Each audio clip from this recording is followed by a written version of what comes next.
Good evening, everyone. How are you? Woo! I'm Ryan Strand-Greenberg. I'm the Senior Director of Creative Development and Partnerships here at the Academy, and I've got the great privilege of introducing tonight's program, co-presented with WHYY.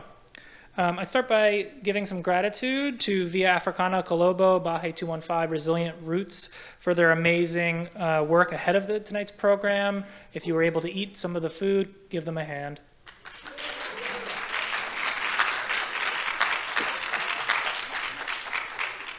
So tonight's conversation, Planting for the Future, is a conversation held in conjunction with Heirloom Plants, Ancestral Seeds in Philadelphia, which is an exhibition on view in the Academy's Spotlight Gallery, on view until February 17th.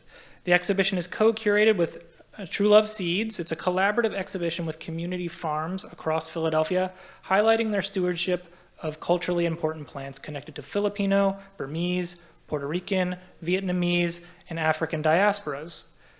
The exhibition marks the archive of 25 plant histories from community partners across the city, highlighting the importance of their role in advancing our understanding of the natural world and ourselves. A couple pieces of housekeeping. Tonight's program runs for 1 hour. We will be encouraging audience questions from you via cue cards as we're recording the conversation. So if you have questions at any point in tonight's discussion, simply raise your hand and we'll come and find you. If you need to use the restrooms, you can head straight out the doors on my left and head downstairs. The bathrooms are to your right. If you can't use the stairs, there's an elevator out the same door. Head up to the second floor and the bathrooms are on your right. To introduce and warm up the conversation, we'll start by playing a short video that highlights the work of our community partners, many of which you'll hear from tonight. Thanks.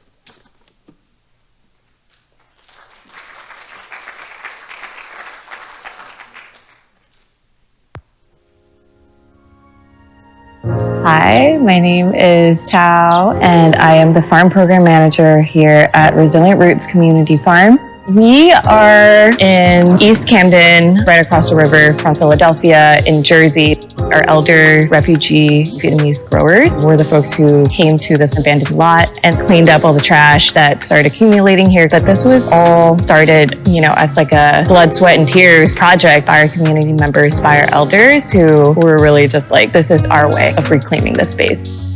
The bitter melon is actually very important to the Vietnamese diaspora. My family is from North Vietnam and we came to the US as immigrants. So I remember growing up eating the bitter melon and calling it lup dung, but in the South, folks call it khổ qua. And khổ qua literally talks about overcoming trials and tribulations. And so it speaks to a lot of resilience. And I think especially for refugee communities, refugee resilience is a really key aspect of how folks have been able to make their lives here and to rebuild. So a lot of our seed stock came from a lot of different community members who brought these seeds and grew them and tended to them and shared them. And I do feel like my practice of cultivating bitter melon is like a way of building a sense of community and a sense of belonging and a sense of solidarity within the Vietnamese community. And I think for me, getting to grow this plant that is so important to our people, this is my way of trying to speak to that history, of that complexity, of that shared relations, and of what does it mean for us to actually heal and come together as a people, because we weren't meant to be divided.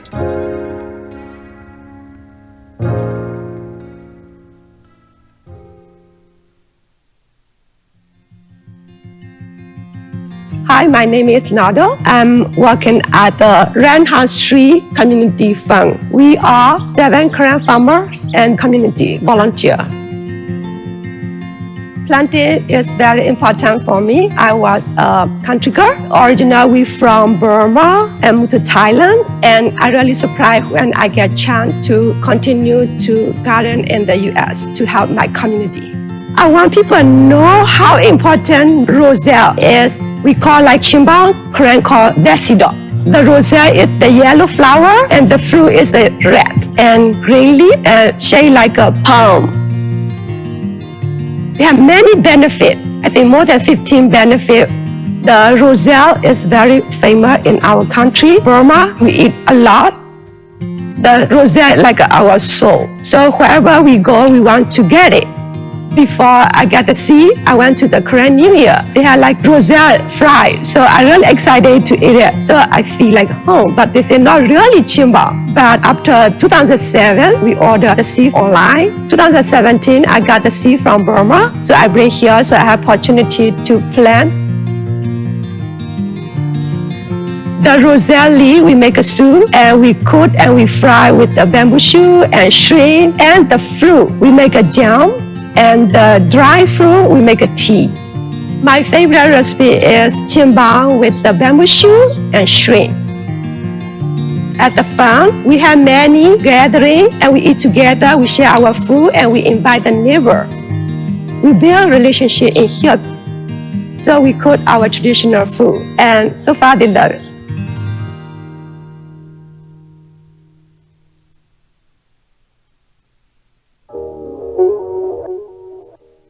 My name is Chris Bolden Newsome, one of the co-directors here at Sankofa Community Farm. We are an African Diaspora centered farm, means that we focus on crops, land-based practices, as well as spiritual practices of folks of African descent. Our focus is the culture of Black people from North America, while of course honoring and studying and lifting up and providing a space for people to connect to the deep culture of Black folks from all over the world. Since we are people who were dispersed, recognize that we have relatives in every continent, especially throughout the Americas, and we want to lift up that culture. And here in Pennsylvania, we are specializing in growing crops that are particularly known in the southern United States, where I come from, but have been lost as an everyday foodways practice in the north. The Mississippi silver-hull crowder pea is a pea that I'm really honored to sort of spread it far and wide, and the knowledge of it is a crop that's really familiar to people from the South, especially in Mississippi, where I'm from. Beans generally in the world come in bushing or vining growth forms. And the crowder pea is kind of in between, which is something that I really love about a lot of African beans. They grow every which way, kind of like, Black people's natural hair. And I really find that similarity to be something that I really appreciate. Huge part of our mission here at Sankofa Farm is to reconnect Black folks to our traditional culture. One of the things that until relatively recently gone really undiscussed is the impact of Black people's movement from the Deep South to the North. That sort of sudden wrenching of people from the lands where their ancestors are buried, where they have created centuries worth of culture, and sort of like, folks that sort of be displaced in one generation. That sort of thing has a tremendous effect on people. And and I think the story is deeper than just folks fleeing Southern oppression. So this food was brought back into the community for some Black folks, even though this is part of their cultural heritage, the crowder pea. They never ate it. They might not have eaten it for a couple of generations. But this bee in particular has opened up a lot of folks to just the wonder and the depth of their own culture that they didn't know they had. To have it here all the time, it's been like people having a space to visit their ancestors or to visit relatives that they never knew. And so I think it's been powerful.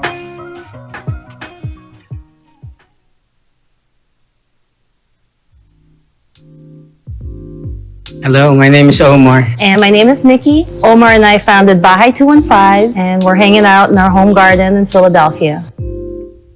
Today we're highlighting and celebrating our plant relative, the ceiling labuyo. Well, I love planting because it reminds me of my mom who gave me the seeds for ceiling labuyo, and it also reminds me of the future because we're also able to share these seeds with our friends in our community, and it's really definitely strengthened so many relationships for us. It helps me be in touch with my culture, how it was done back in the day, how everything was planted at home, and you can just harvest what you planted and use it for your home cooking. And also it connects me to my ancestors, and I'm able to share this with my family, my kids, and people that I love.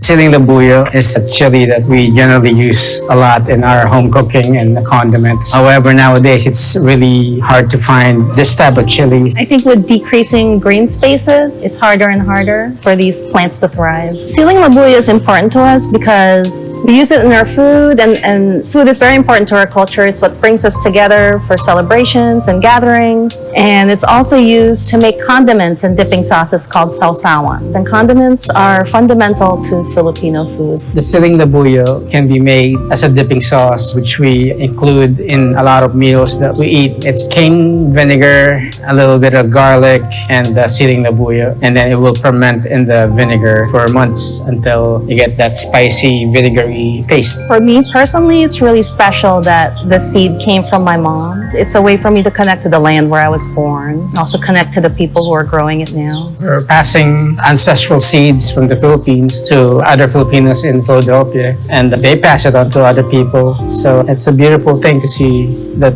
this little seed is starting to grow everywhere.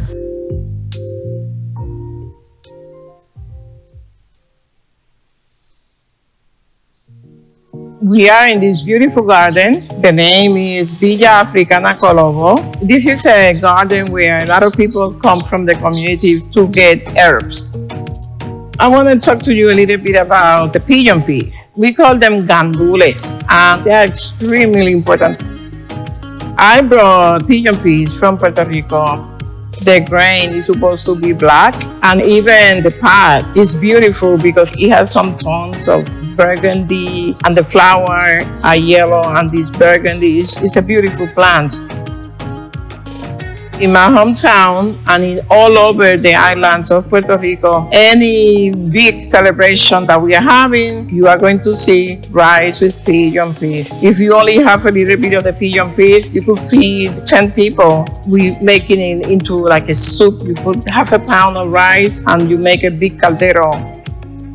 The word horticulture for me was extremely long and very difficult for me to pronounce. So I split it in two. For me, it is extremely important to have the horti, but to have the culture. We have been able to do amazing things with both the horti and the culture.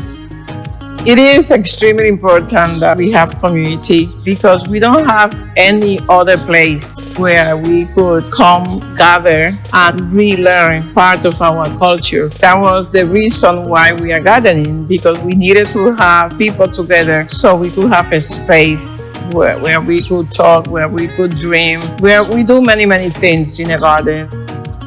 Because what do you garden for? You garden, in my case, I garden to gather people.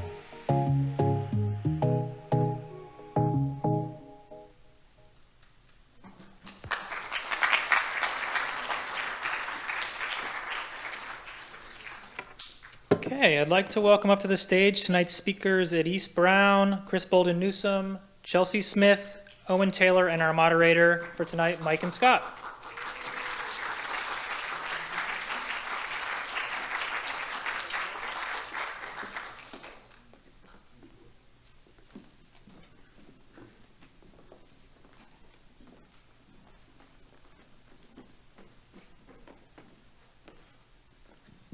Hello, everybody. It's nice to be here. Thank you so much for joining us, and welcome to our panelists, who I feel like we were just, for the most part, introduced to in this beautiful video. And we also have joining us here on stage Chelsea Smith, who manages the Botany Collection at the Academy. So thank you for being here, and for your mics, just click them on. If you have any questions, please submit them to us, and we'll fold them into the conversation as we go.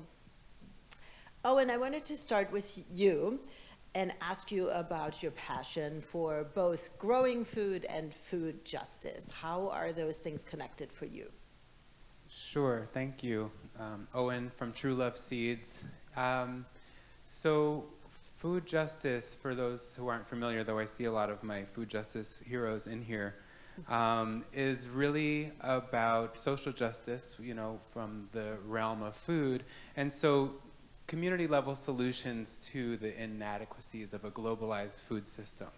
right, where we get left behind with monocultures and GMOs and all these big agricultural problems, but also community level problems around lack of access to healthy food, green space, places to organize. And so food justice in the last 20 plus years for me has been working with gardeners like Doña Iris and my partner Chris and all the people you saw on this beautiful film that the Academy made, thanks to John who put that together. You know, people who are growing food in their communities, for their communities, with their communities, and making that accessible and affordable. But also, you notice in these examples, this food is food that is deeply personal, right? So when we talk about food justice, usually there's a list of affordable, accessible, culturally appropriate is in there. And these are community groups that really embody that, which is a part of why I wanted to invite these particular groups to be represented in this exhibition, because they do it so well. And so what does it mean to grow the food that your grandmother or your mother or your grandfather, you know, was familiar with? What does it mean to grow food that brings you back to a place and a time and roots you in this place and time, and that you can share with your kids to bring that forward to the future?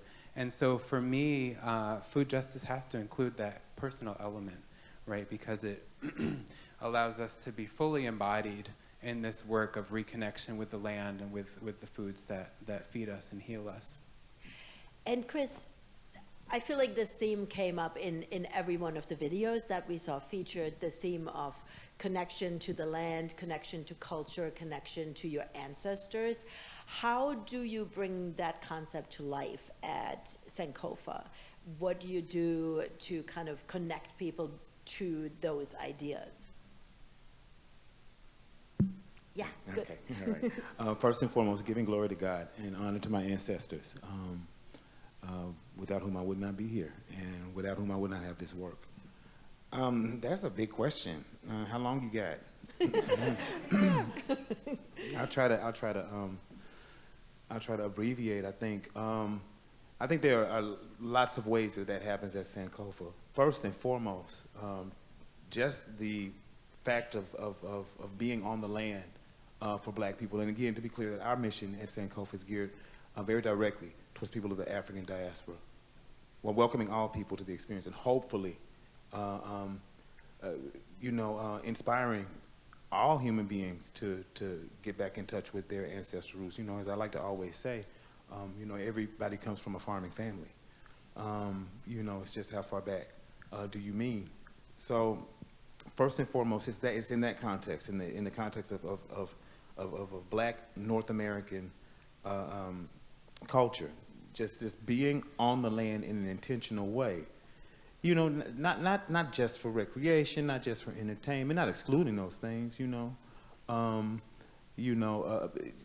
Is just in and of itself first and foremost powerful. You know, I think that one way that we like to talk about it is for people who have for so long gone through so many different iterations of how we are identified, oftentimes having that, be determined for us, though we have done, this creative and powerful work, which I think is part of our resilience, of always pushing back against that, turning it on its head, right?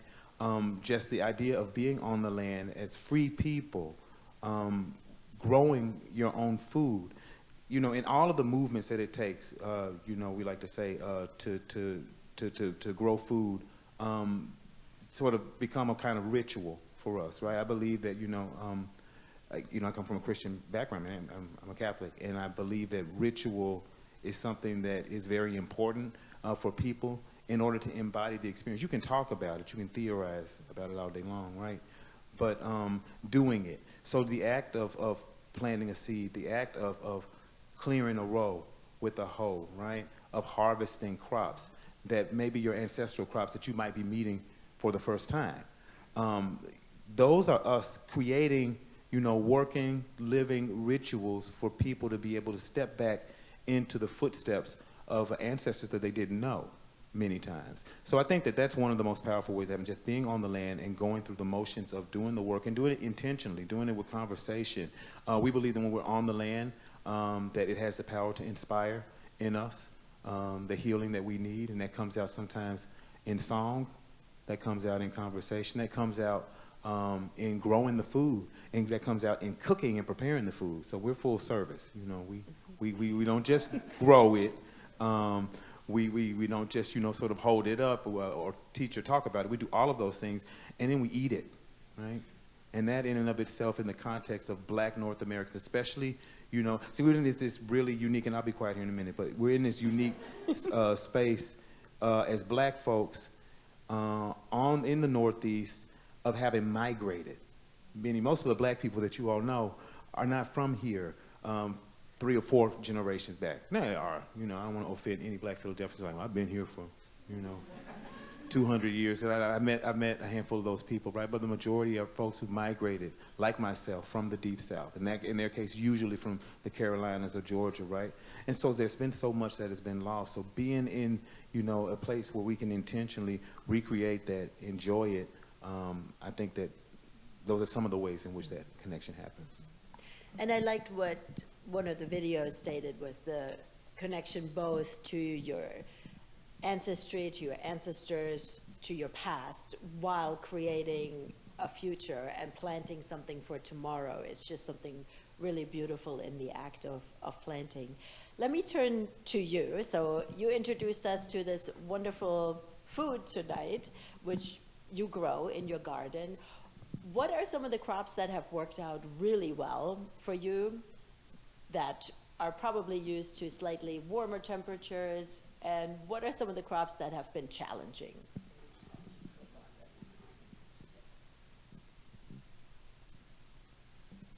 There we go. I have an assistant. Yes. Good. And then just hold. Yeah, that's good. So what are some of the crops that have grown really well for you, and what have been some challenges that you really wanted to try? Well, I would like to start this conversation saying that at the beginning, anything that I wanted to grow, it was a challenge, because I don't have any training in agriculture, and we just needed, it was a must, and we needed to gather people, we needed to have people together, and honestly, we were not thinking agriculture, we were just thinking a space where we could be ourselves, that if we needed to cry, let's cry, because of the stories, because what was happening to our community, which was destroyed, practically destroyed by drugs. So it was a way of us together, and at that time, I have been working for North Square Neighborhood Project for almost 40-something years, and North Square have been at the community for 50 years. We just celebrated last year, and I saw that need. And I asked my director at that time if I could go to this place that it was a mess. I didn't have any seeds with me, nothing whatsoever. And my family, we started cleaning this empty lot, and somebody gave me a pack of collard greens, something that I have never seen before. I didn't know what it was. And we planted them because that's all we had. And when those things started growing and growing and growing, we were like, but what is this? But for the African Americans that passed by, it was just, they were asking us if we were selling them. No, please come and get as many as you want. We just wanted to get rid of them. And little by little, we started planting. I believe the first thing that I planted was kidney beans. And then I was able to get some carrots, because at that time I was working with the youth. And just to see those carrots growing and see the expression in their eyes, the eyes of the children, it never failed. So the mother were asking me, they were saying to me, why are you planting that? My kids, they don't eat carrots. We proved them wrong. Because I learned by experience that whatever you plant and you put your heart in there, then that is going to grow, and you at least you want to taste it. But later on, I started going to Puerto Rico more often, back and forth, and then it was the curiosity to start bringing cuttings and to start bringing seeds, and that was a challenge. That was a big challenge. So when we planted, I planted something, and then, about the seasons here, we have 365 days of warm in Puerto Rico.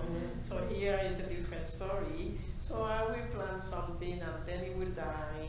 And the only thing that I was able to get was cilantro. That was very easy, and then we put some beef on top, and then they reseeded themselves. We have cilantro the next year. But I wanted more. And I started bringing yuca, cuts from yuca. I learned how to do all that.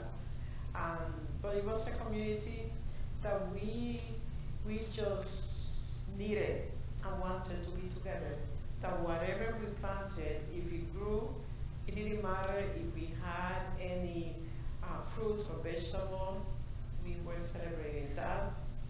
We know how to do the celebration, and then I started the celebrations in the gardens, and then I started going for trash days to pick up pieces of wood or whatever. I believed that I could turn into art, and then it was the combination, and then there were the stories, and then it was more art, and then there were more plants, and then I met a man over there. My dear friend Mariana, and my dear friend Tomasita, she passed. She was the best plant maker. And the situation changed. Because then our little garden was exposed to many other people. And here we are. We have we have 6 gardens. But the pigeon pea that you tasted today, that recipe, we have 2 open kitchens that we cook practically every day for people in the community, and that gives us the opportunity for the stories or to try new plants and to end it up. We have a small greenhouse, and there is where we keep the avocado. We have a lot of plants that we keep in pots, and it's just for us to share our culture and to be able to make medicines. We have a lot of people that go there to get herbs for different ailments. And it sounds like you really learned as you went along with the process, which is great. Believe it or not, I remember I grew up with my grandmother, and I'm the oldest of all of the grandchildren. And because of the need, all that knowledge that I didn't know that I had, it came back, especially when I needed it most. Yeah. And I loved how you said that you garden for other people, which I think is at the heart of gardening. It's something we do, and sometimes it can be a solitary activity, but really we do it to connect with others, and we do it to feed others a lot of times. So I really like that. Chelsea, let me turn to you and the collection you manage here. What is in this collection? It's quite big. We saw some of it out there, but what's in it, and how do you keep it safe? So we, the herbarium, which is a collection of pressed, dried plants, fungi, lichens, things people thought were plants a few hundred years ago. Those are all stored here. We have about 1.4 million specimens. And those range, they're global, they're from 1700s to modern day. These are some of our more recent acquisitions. And we also struggle with weather in a different way, which is that dried plants require dryness. So we're fighting moisture. And so in a building, this building is from the late 1800s, and so it's drafty, it's wet, there's insects, and so we're trying to keep our specimens dry. We're trying to keep them so we have a particular pest, it's called a cigarette beetle, it's in the tobacco industry as well. And so a lot of my job is basically making sure that this collection that's been stewarded for, it was founded in 1812, that it continues for another few hundred years. And so that people in the future can use it. And what do we use it for? What's the significance of all these different samples that you have? Well, over time, it's changed quite a lot.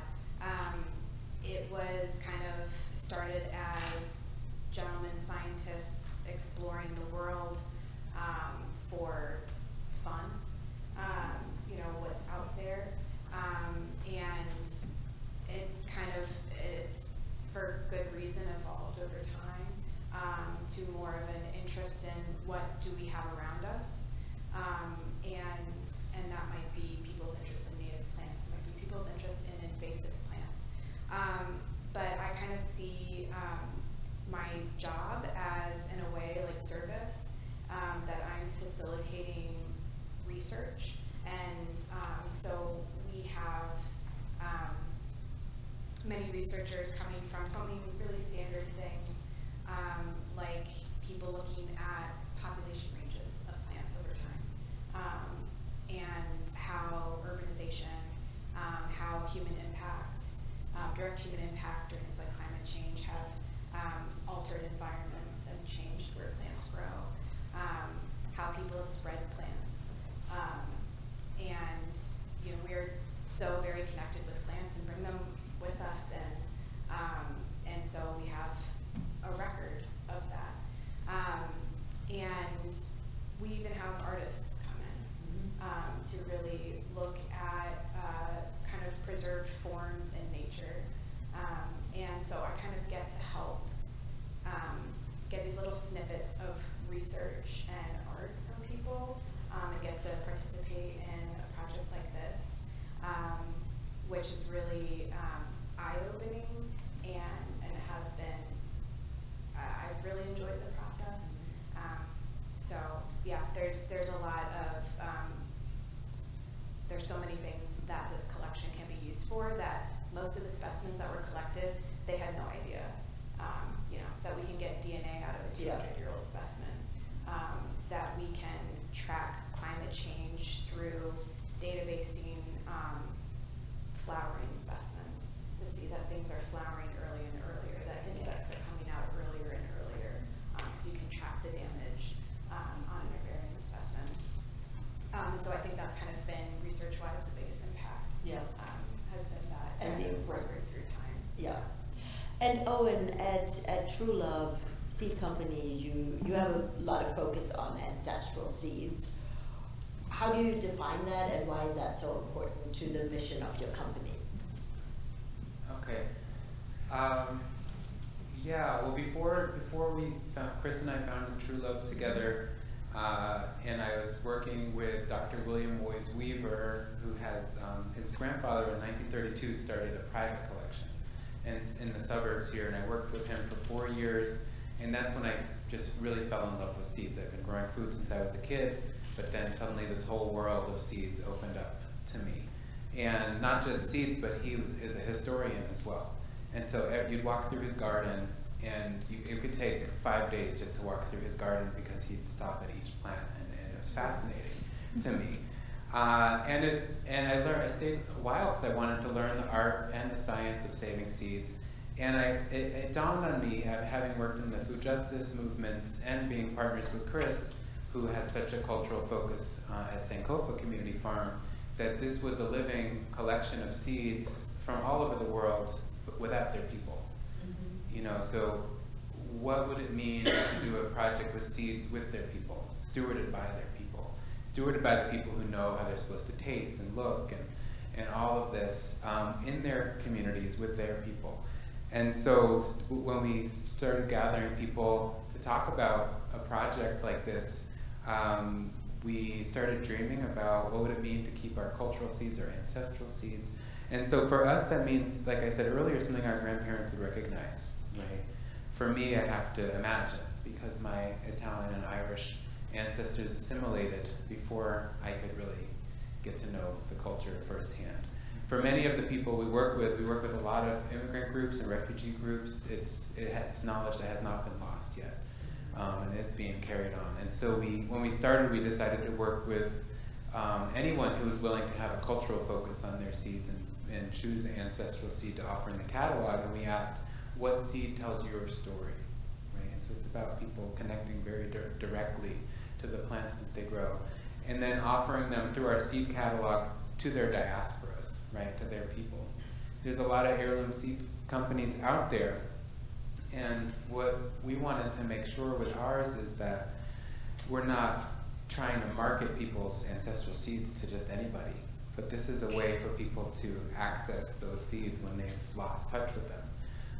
And so our customer bases are very specific cultural communities, which to us is a huge sign of success. People have asked me, why don't you glam up these varieties so more people will buy them? And that's not what we're trying to do. I mean, if people want to try some of these varieties from other cultures, that's fine. We're not like being gatekeepers, but we're not trying to take them out of context. We're really just trying to make sure that people can stay connected to their ancestral cultures, if that's what they'd like to do. So. And what does it take to save seeds? You package them, you sell them, and then if I buy them, hopefully they will work for me, right? What's the work that goes into making sure that will actually happen? What are some of the enemies of seeds? Yes. Well, it's an all-year thing, but we are right now coming just down from peak seed harvest. But basically, we harvest seeds all day, every day at our farm right now. We have 2 acres just focused on seed production. And so that looks like knowing exactly when to harvest for the ripeness, It's really to think about it as a pregnancy, right? So when is that plant, when is the next generation really ready to be harvested so that it has all the nutrients that it needs from the plant? And then each species has a special processing. Are we going to walk on it on tarps? Are we going to whack it in a bucket? Are we going to sit and talk to our child on the porch while we shell crowder peas? And so then we do a lot of sifting and a lot of winnowing with the wind and fans and breath. And once it's just the seed and it's clean, and we'll also take off a small percentage of seed, because the unripe ones, the less than ripe ones, to raise the germination rate for the customer and for anybody that wants to grow it. Then they go in jars. So we have similar enemies, humidity and pests, and temperature. And so we make sure that they go into jars when the moisture content or relative humidity is below 50 or 40%. We can't do much better than that unless we get technology involved. So we do this with low-tech dehumidifiers and fans in our basement seed room. So they go into the jar dry, and that'll mean that insect eggs can't hatch if they're at the right moisture content, and they'll last on the shelf much longer. And then keeping the temperature relatively consistent, low as possible. Really getting into the details, and I'll try not to go too deep into them, but people say if you take the relative humidity percentage plus the Fahrenheit, it should be less than 100. Which we don't achieve, but we get pretty close. Okay. So that's what we do. And then we test the germination with the Department of Agriculture on all of our seeds to make sure we're not sending duds to the customers. Yeah. And Chris, you highlighted the peas in your part of the video that you love to grow. Are there other things that you have been really excited to grow that are sort of what were on your personal list that you really wanted to do that worked out for you? Yeah.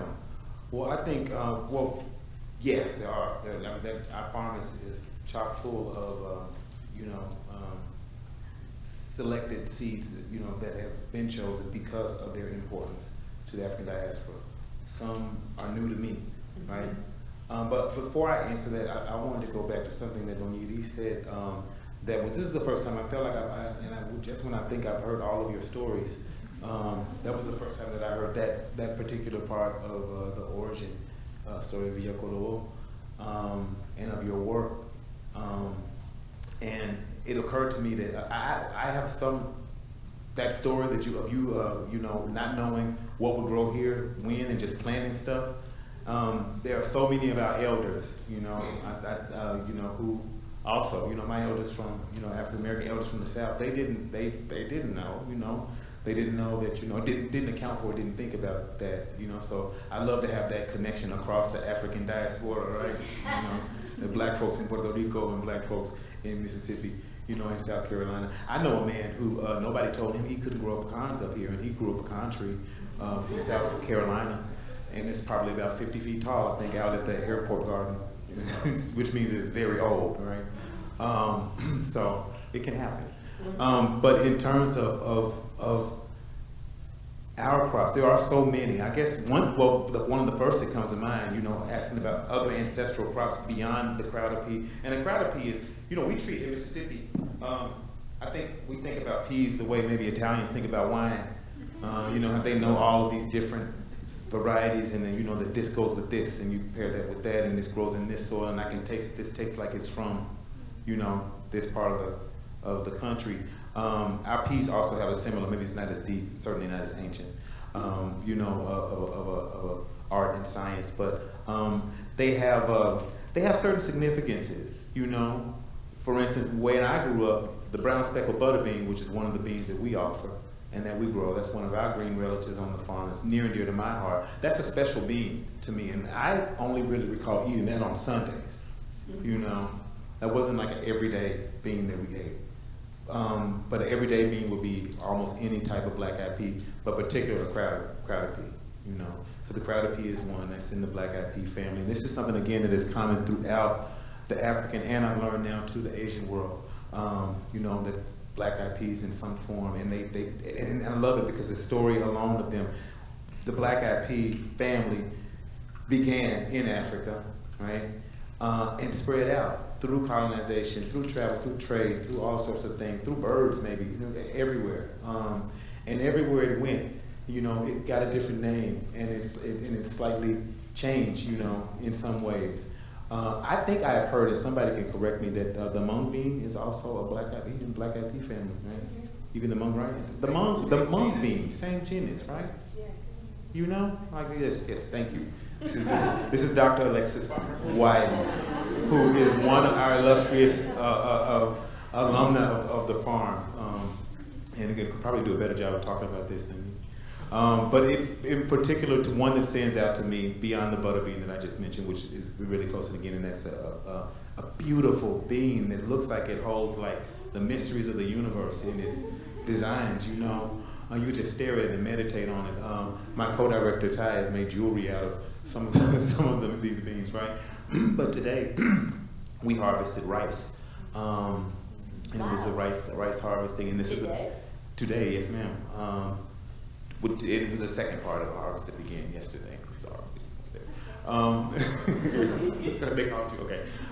So we harvested the rice, and that rice, so again, when I talk about some crops that are important but are new to me particularly, and that's the beauty, that this one space is a gathering place, and anytime I meet anybody, you know, from the black world, you know, I ask for seeds, you know, or I hope to get some seeds, or at least a story, right?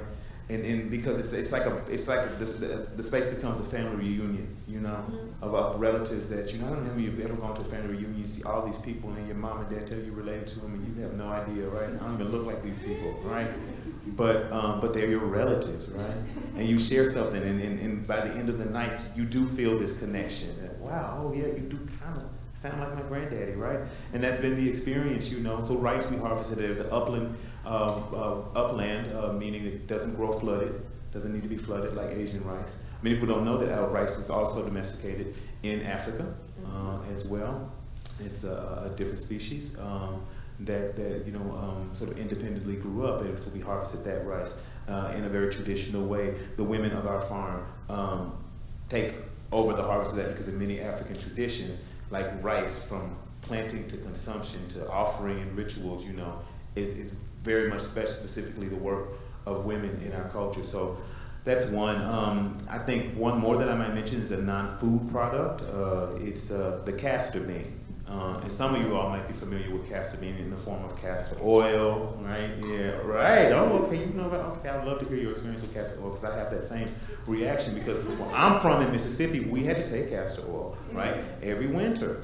at the end of the winter, I guess in spring they gave it to us, I don't know, right? And it was to clean you out, you know, from And it all did. the winter. And it did, my God, it did, right? So you know, but I keep it there, right? I hate that experience, you know, for me personally, but it's, you know, and just seeing it grow and knowing that it also comes from Africa. I've never seen where it came from, but it's been with me all my life, whether I like it or not, you know. So there's so many like plants and crops like that that have these complicated stories that all center, you know, in our own bodies, in our own histories. And it's nice to see these plants kind of make sense of traditions, like you having to take the castor oil and then you see the plant growing and then you understand that whole history. It kind of all puts it together, which Absolutely. is really nice. Absolutely. And you mentioned that people bring food and seeds to your gardens, to your farm. So how important is that exchange of you connecting to the community and giving food out, and then also inviting people in to share and to bring knowledge and new seeds, new plants, new things to do? New art. New art. New music. Yep. Because my community now, I am from the Norris Square area, West Kensington, and now is when a lot of people have realized that there is a community there, that there are people there, because when we were suffering with the drugs, it was infected totally by drugs, there was nothing there. Nobody was paying attention to that community at all. And I know that we were not going to be able to get any help, like a small theater, sewing machines, so to gather women and then we start sewing, or it was nothing. So I know that the only thing that we could do was to clean the space and try collard green seeds. That's what we got. And that was the beginning. And I have a question, I had a big question, and that is the same question that I ask a lot of people. You want to hear the question? The question that I ask a lot of people is to tell me one thing that cannot be done in a garden. So that for me, that question, I keep it. And like right now, I am blessed. I have the best job in the world. Norris Square called me back after my retirement. And my job is to dream.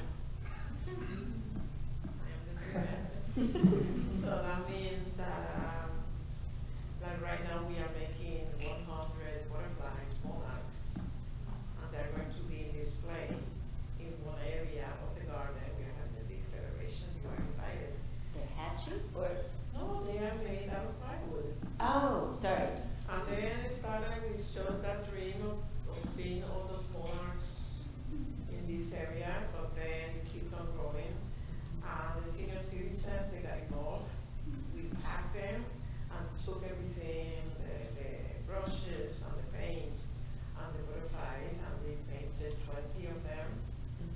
And then the idea kept on growing, and we were able to go to Cherry Pier, and anybody that wanted to paint a butterfly painted butterflies. And then so it has been a lot of people that has painted butterflies, and right now Angel is here. We work together in the garden, and he's the one that is giving these butterflies whatever touch they need to be hung before the 19th. So it's just, we don't only garden in these spaces, we gather. Yeah. And how important, on some level, seeds and planting seeds is a sign of hope, because you have hope that something will grow, and then when something grows, it gives people hope. How important is that, especially given where you are located and how difficult things have been in that area? You keep mentioning how, the area has really been affected by the drug crisis. So how important is that hope that this beautiful green space brings to people? We could talk about hope because Norris Fair has been in the community for 50 years. And we didn't think, we just wanted to have the children and their families together. And the dream, it was not a dream, it was a necessity just to be together. And if we only have half a pound of rice and a can of POP, we know that we cannot make arroz con gandules that you ate today.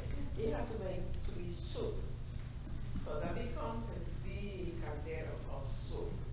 And then the stories, and the music, and the dominoes, and it's just we have a pie. So then it's just a way of, through gardening, bringing people together. And we know, I am not expecting to grow the largest tomato of life. No, that's not important to me.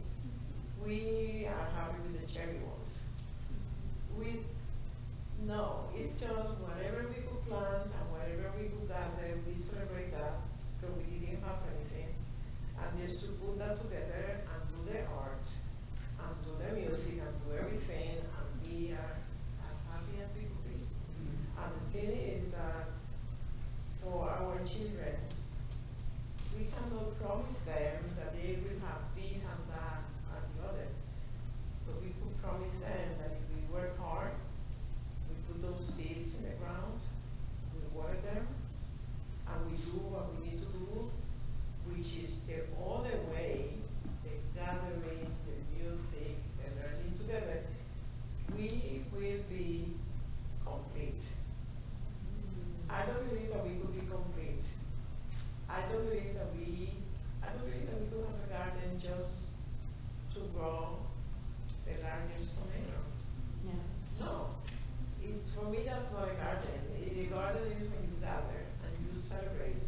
Failures, let's talk about that. And it's just, and we all know, if you are a gardener, you know exactly what it is that I'm talking about. Yeah. Chelsea, one of the big themes tonight and expressed in the videos has been this idea of connection. And when we think of collections in museums like this one, they often seem this static thing from the past, right? So it's all these old things and old samples and old plants. Old people. So how do you invite people in and connect this collection that you have here to the present, to the future? How do you make it, once again, a living thing that changes all the time? Yeah, for people that have seen the herbarium, it's not really an inviting space. It's sterile. And I guess it has to be on some level. It kind of has to be on some level. I think that you are absolutely right in that it's not a welcoming space, and it's something that we've been working to, if we can't really bring people in, to go out to people. So we try to make it more accessible in kind of the sort of more boring way, which is that we're getting our data out there. Mm-hmm. So we have projects where we hope to, we're about 2/3 of the way through, digitize all of our specimens. So that means that we're imaging, we're databasing, and all of that is going online. So I mentioned that, these 200 years of exploration means that people picked up specimens from around the world that have become disconnected from the people who live there. Mm-hmm. And so we're rematriating the data that we have to the people. And it's, it's right now we're in early stages where we're reaching scientists. We're reaching people who are interested in that data because they know that it's there, or they're more aware that it's there. And so I feel like through events like this and other outreach to share the herbarium with people, tell everyone that we exist, this is what we have to offer, and to kind of get out there and take away the barriers that have legitimately existed. harvested. Yeah, really, I love my job. I tell everybody this is my dream job. There's something about the herbarium that really scratched an itch that I had, and I find peace in it. I find an appreciation for plants, but I've also had my eyes opened by working with people who are working with live plants, because that appreciation is different, and I think it's a little more deep-seated, and it's really allowed me to step back, and I think a lot of herbarium botanists would benefit from kind of having those experiences as well. Yeah. And as we wrap up, Owen or anybody else, do you have any advice on saving seeds if people want to get into that? It's something I've never really thought about because I just get new seeds, but it's something I certainly could try, right, as a gardener, and it might be fun, or it might be fun to pick up some seeds and try to grow and see if I get something like you did, you know? So what are some tips? Sure. I liked how you described an itch. How'd you say it? An itch? It's scratched and it's scratched. Need to be scratched. Yeah, make it an itch that needs to be scratched. We are 10,000 years into seed saving, right? From the dawn of civilization, we consider it when we started saving seeds in agriculture. So it's a deeply human experience, and everyone has a green thumb, I don't care what you say. We are an agricultural species. And so dipping into that history and knowledge and experience with plants, I mean, we're very, lucky is not the word. We're in a time when we don't have to know how to save seeds, but it is so human and it'll come to you. So before I give you any technical advice, I would just say start paying attention to plants, because they will tell you when the seeds are ready. You just have to think about the pregnancy of the seed, right? And so you'll start to see that pods turn brown and crispy, or that the little stems that attach to the pods, I don't know, maybe you know the botanical term, and not important, starts to turn brown, or there's things floofing out like dandelions, lettuce does that. Just pay attention to the signs that there is a seed that's ready to be pocketed. And there's a lot of technical advice too, but I think that's the place to start and learn by experience. I want to add to that too, I don't want to nitpick, but we use the language seed keeping, and we're really intentional about that. Seed saving is something I think that is maybe a little different, in the work that we do, Owen would say to pay attention to plants. That is first and foremost, right? Get to know them, right? But in getting to know the plants, understanding the stories around the food, that is equally, if not more important, because see, these species can be taken away. Look, I'm of the African diaspora. My people were taken across the ocean hundreds of years ago, and we lost every seed. Like brother, I think everybody's getting mad at brother Michael Twitty, right? Because he's disabusing folks of this story that many black people all across the world, I don't know, you all probably heard this too in Puerto Rico, right? That there was some brave ancestor of ours who put seeds in her hair. And she put the seeds in her hair, and she traveled all the way in the boat and got off, at the port in South Carolina, and she magically planted these. That didn't happen, We lost everything in terms of the material stuff, right? But what we didn't lose, and even when we lost the language in which to speak about these things, right? Literally losing the language, what we didn't lose was sort of that energy and those stories in some form. They morph, they change. So I just wanted to speak to that, the idea that seed saving is saving that stuff. But sometimes you can't save the stuff. But what you better not ever lose is the story. And I know we have questions coming, but I have to respond in that this is the impetus for this whole exhibition. These are seeds, these are plants without their stories, these 1.4 million plants in the herbarium. You'll see the explorer's name, the species, the location, the date, but the story is not there for the most part. And so part of the reason that Alexandra from Drexel, who first came to collect specimens at our farm, the reason was, she's like, what if the stories are on these herbarium sheets? What if And then when Marina asked about doing this exhibition, you know, what if this, you know, at our farm we have plants from all over the world, but what if we involve gardeners who are telling their own stories? You know, so not just the story, but telling your own story. And so that's kind of the whole through line for this whole thing. So yeah, we are, again, unfun word is this extended specimen network, and what's important there is a network. That the plant that I have in the collection is missing data. It is one piece of a broader network. That there's not just a scientific history to that plant, but there's a human history.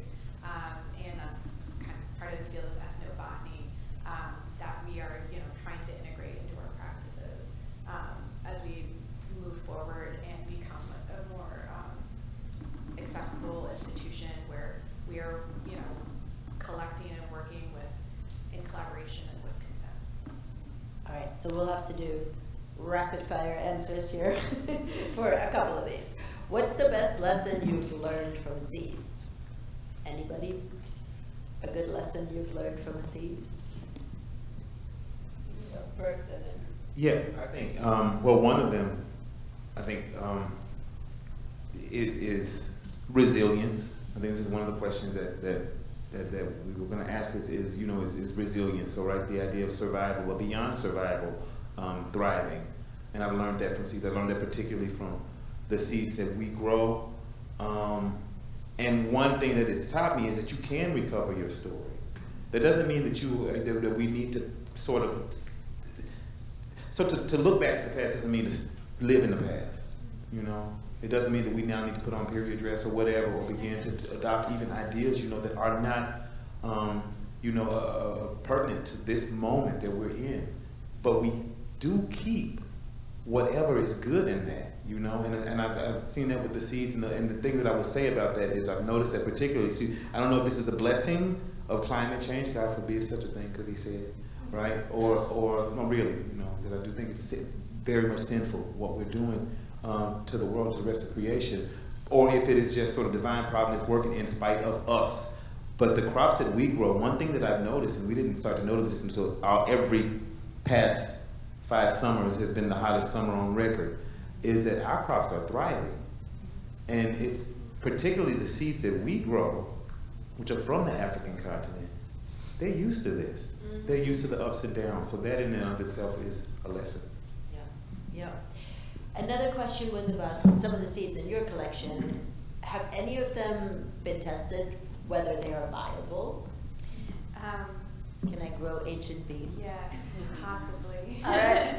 Well, I think Owen put it well too, where there's factors that go into viability, and that's not limited even to humidity and temperature. It's also relative to the kind of plant. Yeah. I mean, I've tried to grow seeds that have been collected a year prior, or 2 years prior, and they're really only viable a year versus we've had some studies on Phragmites, invasive grass, where they've been germinating to look at seed banking potential. You know, how far do you have to go back before seeds stop germinating? And it was about 200 years. So, like, there are things that remain viable for a long time. For the Phragmites? For the Phragmites, yes. Yeah. Of course, right? Just drive by the airport and you'll know. Yeah. So those are some studies that have been done using specimens in the area. I think we're going to cut it off here, and sorry we couldn't get to all of the questions, and I want to ask Molly to come up to say a few words before we close it out, but I do want to thank all of you for being here and for talking with me, and for all of you for coming out. So, thank you.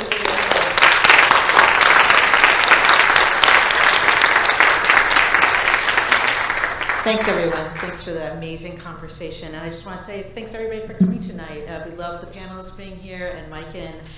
This was in conjunction, maybe you already know, with the ongoing exhibition, Heirloom Plants, Ancestral Seeds in Philadelphia, and all these folks are involved with it. It's just down the hall, and it will be there on our Spotlight Gallery through February 17th, so come back, tell other people. And I just want to let you know the next thing that's coming here at the Academy, the next exhibition is the Ecology of Fashion. It's our first ever co-created exhibition with Drexel's Westfall College. It's going to feature stunning and provocative garments from Drexel's Robert and Penny Fox Historic Costume Collection and many specimens from the Academy of Natural Sciences. It's opening on Saturday, November 16th. It's going to show how materials, production processes, and our own patterns of clothing consumption impact the world around us. We're also going to do workshops with that, including one starting December 7th, Visible Mending with the Trash Academy. So just keep a lookout. I'm sure there'll be lots of messages to you all about that.